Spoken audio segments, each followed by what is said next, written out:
Di dunia dengan tatanan baru, sebagian manusia membangkitkan kemampuan superhuman yang dikenal dengan player. Mereka bertarung untuk menaklukkan tower yang tiba-tiba muncul. Aku adalah player level 1 terkuat di dunia. Video ini merupakan kelanjutan cerita dari part sebelumnya. Di cerita sebelumnya, Kim Gi-gyu berhasil menyegel Jupiter yang awalnya mengambil jiwanya. Gi-gyu juga berhasil menyelamatkan El Yobin dan Hye-seok. Saat dijadikan ego, Hye-seok hendak bercerita tentang kebenaran dari dunia.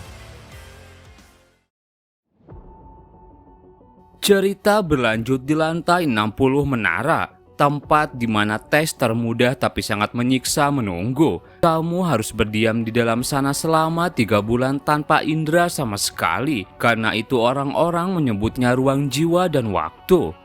Terlihat Gi-gyu sedang menjalani trial di lantai 60. Dalam hatinya ia bilang, rasanya seperti inderaku menghilang dan terkurung dalam sini. Tapi bagiku ini kesempatan yang bagus. Di sana Gi-gyu bisa merasakan keberadaan Jupiter. Jupiter bilang, coba lihat dirimu. Kau sudah berlatih untuk melawanku di dalam dunia tanpa adanya indera. Jadi apa kau sudah mendengar ceritanya produk pengganti? Mendengar itu Gi-gyu hanya terdiam. Ia teringat kembali pembicaraannya dengan Hye-seok. Hye-seok saat di tower Gi-gyu bilang, aku akan menceritakan semuanya sekarang. Cerita tentang Kronos, Gaia, Kim Se-jin, dan tentunya Jupiter. Dan tentang siapa dirimu yang sebenarnya. Kamu melihatnya sendiri di lantai 50 bukan? Ayahmu Kim Se-jin itu bukan Kronos. Kronos itu dia sang penguasa dunia manusia. Dia seorang penguasa yang bisa dikatakan cukup hebat untuk seorang pengkhianat yang menggulingkan ayahmu sendiri. Tapi tindakannya bisa dimengerti karena penguasa sebelumnya, Uranus, adalah seorang tiran. Makanya Kronos menjadi pahlawan dunia manusia. Tapi yang menunggunya hanyalah keputusasaan. Itu karena dia menyadari sesuatu yang bersembunyi jauh dalam jangkauannya, yaitu Chaos. Kim Gi-gyu, sebanyak apa rahasia menara yang sudah kamu ketahui? Gi-gyu menjawab, tidak banyak. Setidaknya aku bisa memahami beberapa tentang rencana membangun menara untuk mengalahkan dewa dan Chaos, tentang Kronos yang berusaha menguasai kekuatan itu untuk menjadikan dirinya sebagai dewa. Namun rencana itu berakhir gagal karena Gaia yang mendapatkan kekuatan dewa dan Chaos membentuk ulang dunia. Sojung yang mendengar itu bilang, astaga, informasi itu terlalu banyak. Hye-seok berkata, kelihatannya menara memberitahumu lebih banyak informasi. Mungkin informasi di tanganmu lebih banyak dari yang seharusnya. Ceritanya bisa jadi lebih singkat karena kamu sudah mengetahuinya. Kunci dari rencana Chaos itu sudah pasti Gaia. Soalnya Kronos tidak punya wadah untuk menampung kekuatan dewa dan Chaos. Tidak peduli mau sekuat apapun dia. Gi-gyu bilang, aku tahu itu dari Gaia. Orang yang paling mendekati dewa adalah El. Hye-seok bilang, itu benar. Tapi meskipun begitu, tetap tidak ada wadah yang bisa menampung kekuatan dewa. Yang menjadi dorongannya untuk menjalankan rencana tidak masuk akal seperti itu adalah kemampuan dari ibu bumi, yaitu Gaia. Kemampuan yang bisa menghubungkan wadah ke wadah lainnya. Kekuasaan yang bisa mengubah tempat tinggalnya menjadi wadah. Gi-gyu menyadari sesuatu. Bukankah itu? Sojung bilang, benar. Link, itu sama seperti kemampuanmu bukan? Bahkan itu lebih dari kata spesial. Gi-gyu heran. Apa maksudnya? Apa aku dan Gaia punya keterkaitan? Hye-seok kembali bercerita. Mari bicarakan detailnya perlahan-lahan. Gaia itu menentang rencana Kronos, kesampingkan membunuh Chaos, tapi membunuh dewa. Namanya penistaan terbesar. Apalagi Gaia menyukai dunia sebagaimana mestinya. Tapi Gaia tidak punya pilihan selain mengikuti rencana itu karena satu alasan, yaitu Jupiter. Di lantai 60, Gi-gyu bertarung sambil mengingat cerita itu. Jupiter dengan rantainya berusaha menyerang Gi-gyu. Jupiter sedikit frustasi. Kim Gigyu, pergerakan konyolmu tambah berguna. Jupiter memberi satu serangan. Dengan cepat Gigyu bisa menangkis. Gigyu terus bergerak hingga sampai di depan Jupiter. Gigyu berkata, "Jupiter, bagaimana pendapatmu tentang Kronos?" Jupiter langsung kesal. Dia seorang penguasa yang hebat, sayangnya bukan seorang ayah yang hebat. Gigyu memejamkan matanya. Jadi begitu, bagaimana dengan Gaia? Bagaimana perasaanmu ketika ibumu disegel? Jupiter tersentak mendengar itu. Astaga, mulutmu itu bicara tanpa henti. Gigyu teringat kembali pembicaraannya dengan Hyesok.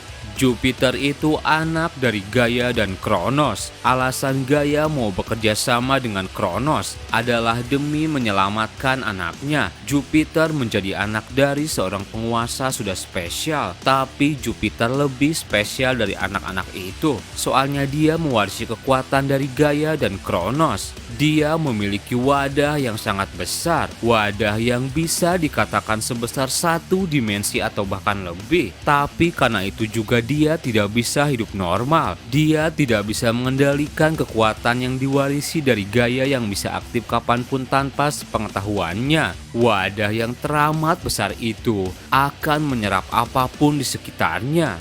Sojung bilang, "Aku yakin kamu juga pernah mengalami kejadian itu saat di pemakaman, bukan?" Gigyu menyadari itu. Hyesok bilang, "Dilihat dari ekspresimu, tampaknya kamu sudah memahami kasarnya. Harusnya kamu lebih tahu dari siapapun kalau pernah mengalaminya sendiri. Pikiran dan perasaan orang-orang mungkin akan dipengaruhi. Karena itu Jupiter kehilangan akalnya." Gigyu sontak heran. Aku memahami situasi itu, tapi yang kita bicarakan ini Kronos dan Gaia. Apa mereka tidak punya cara untuk mengatasi ini? Hyesok menjawab, yang jadi masalah itu waktu. Kekuatan waktu yang diwarisi dari Kronos membuat Jupiter menghentikan waktunya sendiri tanpa disadari. Apapun bisa terjadi dalam aliran waktu, makanya mereka tidak bisa berbuat apa-apa, tidak peduli sekuat apa mereka itu. Gigyu bilang, "Sepertinya aku mulai memahami keseluruhan situasinya." Kronos memberikan tawaran pada Gaia tentang menyelamatkan Jupiter menggunakan kekuatan dewa, bukan? Sojung menjawab, "Seperti itulah. Gaia hanya bisa pasrah menerima tawaran itu. Namun untuk bisa melakukan itu Jupiter harus disegel. Jadi Gaia harus menyegel anaknya sendiri. Itu tindakan bodoh. Soalnya bahkan Kronos tidak bisa mengendalikan aliran dari dewa." Di lantai 60, pertarungan masih terjadi. Serangan-serangan Jupiter tak bisa mengalahkan Gigyu. Gigyu terkena satu serangannya. Sejenak ia berpikir, "Siap, kalau aku tahu begini, aku harusnya bawa Rui dan El." Jupiter berkata, "Kukatakan ini dulu, semisal ada kesalahpahaman, aku tidak menyalahkan ibuku. Aku hanya kesal karena mendengar mereka bicara omong kosong." Gigyu menjawab, "Bisa aku mengerti kau membenci Kronos."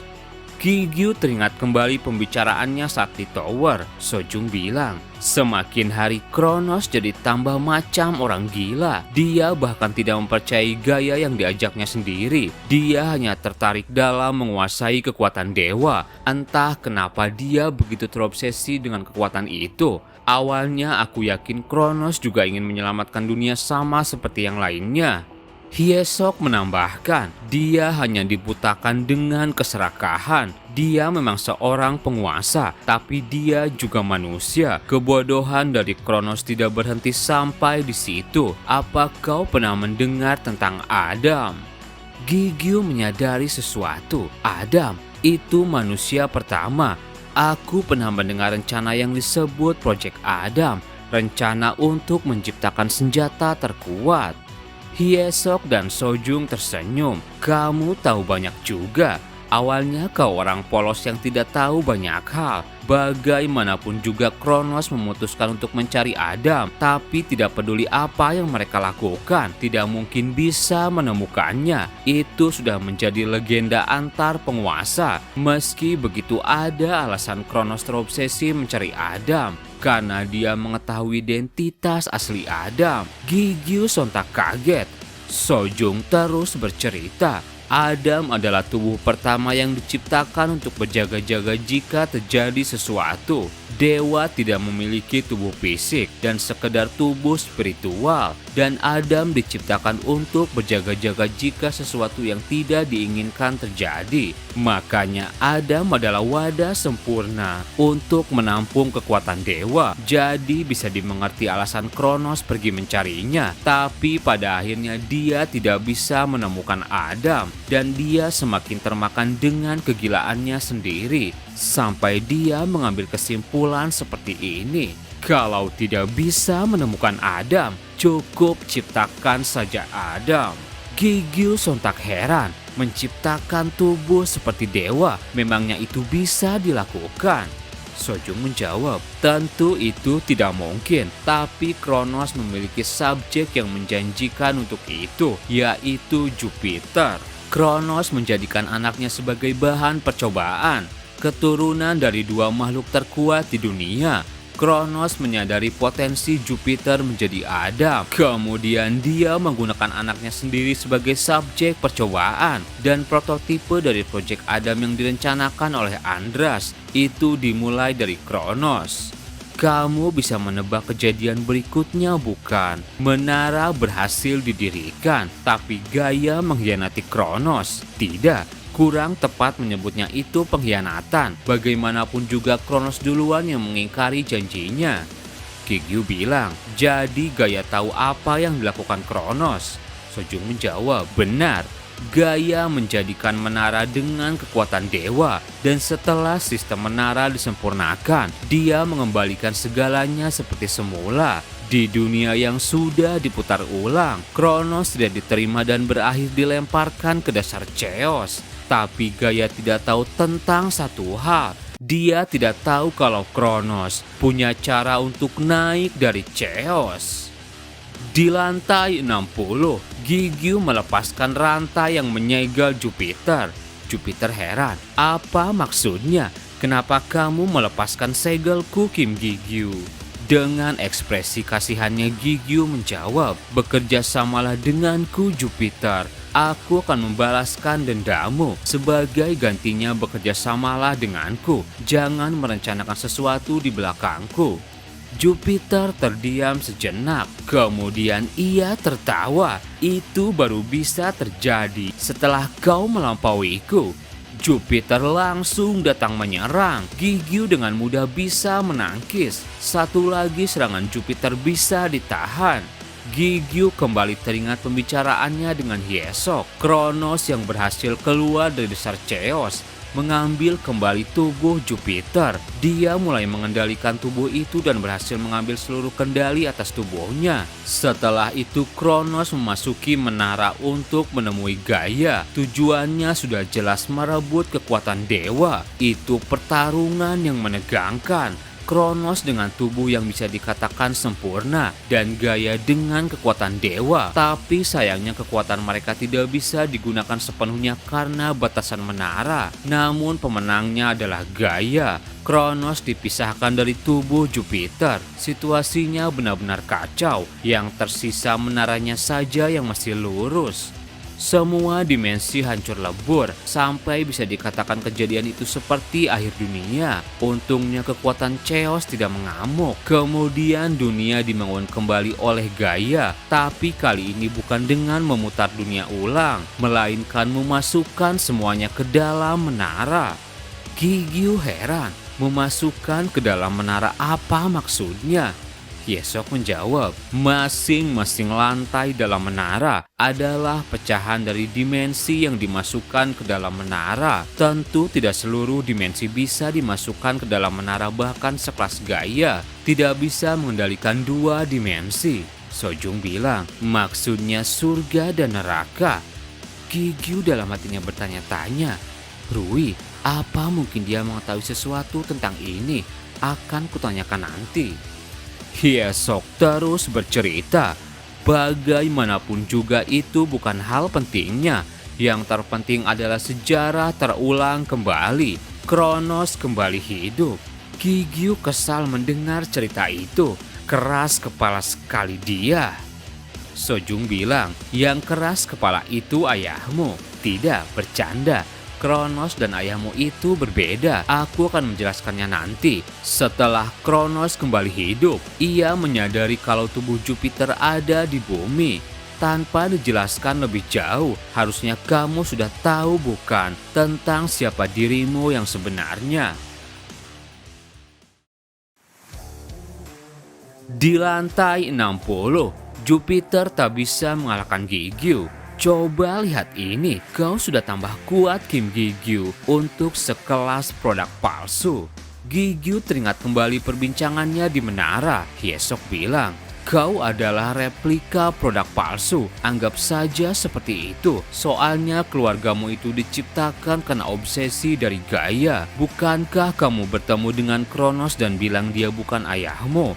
Aku akan membahas tentang Kim Sejin, ayahmu yang menikah dengan Lee Sojin dan memiliki anak yaitu dirimu dan Kim Yojung. Seperti yang kukatakan sebelumnya, Kim Sejin adalah Kronos baru yang diciptakan oleh Gaia sebelum Kronos jatuh. Sosok Kronos yang masih mencintai Gaia dan dicintai oleh Gaia. Obsesi dan kerinduan Gaia membuatnya menciptakan keluarga berdasarkan masa lalunya. Tapi aku yakin kalau kamu bukanlah tiruan. Mungkin ayah dan ibumu memang kloningan dari Gaia dan Kronos. Tapi setidaknya kamu anak yang terlahir dari mereka, bukan kloningan. Gigyu tambah heran. Tunggu dulu, kalian sendiri tahu ibuku dan Yojung itu manusia biasa. Sojung menjawab, itu satu hal yang lain. Aku akan menjelaskannya secara berurutan tentang Kim Sejin. Rasanya tidak sopan memanggil orang tuamu dengan namanya. Aku akan memanggilnya ayahmu saja. Bagaimanapun juga Gaia ingin klonnya dan ayahmu itu menjalani hidup yang normal. Tentunya di dunia biasa tanpa adanya kemampuan khusus atau hal-hal lainnya. Dan bumi adalah tempat di mana dunia seperti itu bisa diwujudkan. Namun pada hari ketika kamu lahir, itu membuat Kronos menyadari keberadaanmu. Kronos berusaha memasuki bumi dengan menghasut penguasa lainnya. Kejadian itu membuat Gaia harus membuang mimpinya tentang dunia biasa. Begitulah awal kemunculan menara di bumi. Apa kamu sudah sedikit memahaminya? Gigyu bertanya. Player system, sesuatu yang dibuat untuk mencegah mereka masuk, bukan? Sojung menjawab, tepat sekali. Gaia tidak punya pilihan selain menghubungkan bumi dan menara untuk menghentikan Kronos. Hyesok menambahkan, meski sudah melakukan persiapan yang begitu matang, kegigihan Kronos benar-benar tidak bisa diukur sampai dia berhasil menerobos masuk ke dalam bumi. Tentu saja dia tidak datang dengan kekuatan penuh ketika berada di bumi. Tapi sayangnya Kim Sejin tetap tidak bisa mengalahkan Kronos yang asli. Gigyu heran, kalau begitu tatapan orang yang seolah-olah ingin membunuhku dalam ingatan itu adalah Kronos. Masa lalu kemudian diperlihatkan. Waktu itu Kronos berhasil mengalahkan Sejin. Kronos berhasil mengambil Gigyu. Tidak bisa diterima, tubuh Jupiter yang akhirnya aku temukan jadi seperti ini. Kekuatannya benar-benar ditekan sampai tidak tersisa dan masih terlalu kecil untuk aku gunakan. Ini tidak akan berguna sama sekali. Kim Sejin masih berdiri. Kronos kembalikan Gigyu. Terlihat juga di sana Lim Hyesok dan Presiden Asosiasi Otaegu. Mereka bertarung bersama Kim Sejin. Kronos bilang, apa maksud kalian kembalikan? Itu kata-kata yang aneh. Ini milikku dari awal. Apa salahnya mengambil kembali yang sudah menjadi milikku? Tentunya bukan ini saja yang akan kuambil. Kembalikan Saiti, Time and Space dan kekuatan dewa. Aku akan mengambil kembali semuanya. Tapi yang terjadi di sana, Gigyu bereaksi. Sejin mendadak kaget. Astaga, ini buruk. Di sana Gigyu melakukan link dengan Kronos. Sejin heran, ada yang aneh. Harusnya roh dari Kronos bukan sesuatu yang bisa ditahan oleh Gigyu. Kalau ini dibiarkan, sistem dunia ini akan hancur. Aku harus melakukan sesuatu. Kemudian terdengar suara Kim Sejin. Sejin menengok. Gaya, bukan, maksudku Sojin. Terlihat ia membawa Yojong kecil. Hyesok terus bercerita, tentara bayaran. Sejauh mana kamu memahami sistem tentara bayaran itu? Gigyu menjawab, tentara bayaran itu orang yang menerima keuntungan melalui bekerja sama dengan asosiasi. Hyesok menjawab, tidak salah untuk masa ini, tapi tujuannya berbeda ketika baru pertama kali diperkenalkan. Tentara bayaran itu adalah penjaga pribadimu, Kim Gigyu. Mereka adalah kelompok yang dibangun oleh Kim Sejin untuk melindungimu. Gigyu tambah heran. Ayahku? Benar, aku dan Oh Taegu dan banyak pioner lain yang sudah meninggal. Kami semua adalah tentara bayaran yang dikumpulkan untuk melindungimu. Kalau tidak begitu, dunia akan hancur. Saat kau melakukan link dengan Kronos, Gaya datang. Masa lalu kembali diperlihatkan. Kenapa kau ada di sini membawa Yojong? Cepat lari dari sini. Sejin teriak, awas di belakangmu. Kronos datang menyerang. Kembalikan itu sekarang juga. Kekuatan dewa dan Saiti Time and Space. Tapi rantai-rantai membelenggu pergerakan Kronos. Kronos kesal, kekuatan ini, gaya apa yang kau lakukan? Kenapa kau selalu menghalangiku? Padahal ini satu-satunya cara untuk menyelamatkan Jupiter. Serahkan kekuatan dewa pada aku. Aku akan mengabulkan keinginanmu yang ingin menyelamatkan Jupiter. Sojin berhasil menyelamatkan Gigyu. Ia berkata, dia bukan Jupiter. Anak ini adalah Kim Gigyu. Aku bukan Gaya, namaku Lee Sojin. Di sana ia mengeluarkan sebuah kekuatan. Kronos menyadari sesuatu. Tidak mungkin kau bisa menahan kekuatan itu dengan tubuhmu yang sekarang. Sojin menangis. Aku mencintai kalian putra-putriku. Maafkan aku juga Jupiter. Hyesok berkata, Sojin mengorbankan dirinya untuk menyelamatkan dunia. Tapi Sejin yang sekarat tidak hanya diam. Ia mengalirkan seluruh kekuatan dan energi kehidupannya dan berhasil menyelamatkanmu juga mengusir Kronos. Tapi sebagai gantinya, Sejin kehilangan nyawanya. Namun bayaran menggunakan kekuatan dewa dengan tubuh yang tidak sempurna itu sangat besar. Sojin tidak selamat begitu saja meski dengan pengorbanan Sejin. Sojung bilang, penyakit yang kamu sembuhkan dengan eliksir itu adalah bayarannya. Terima kasih buat teman-teman yang udah nonton video ini sampai habis. Mohon maaf jika ada salah. Admin pamit dan sampai jumpa di video berikutnya.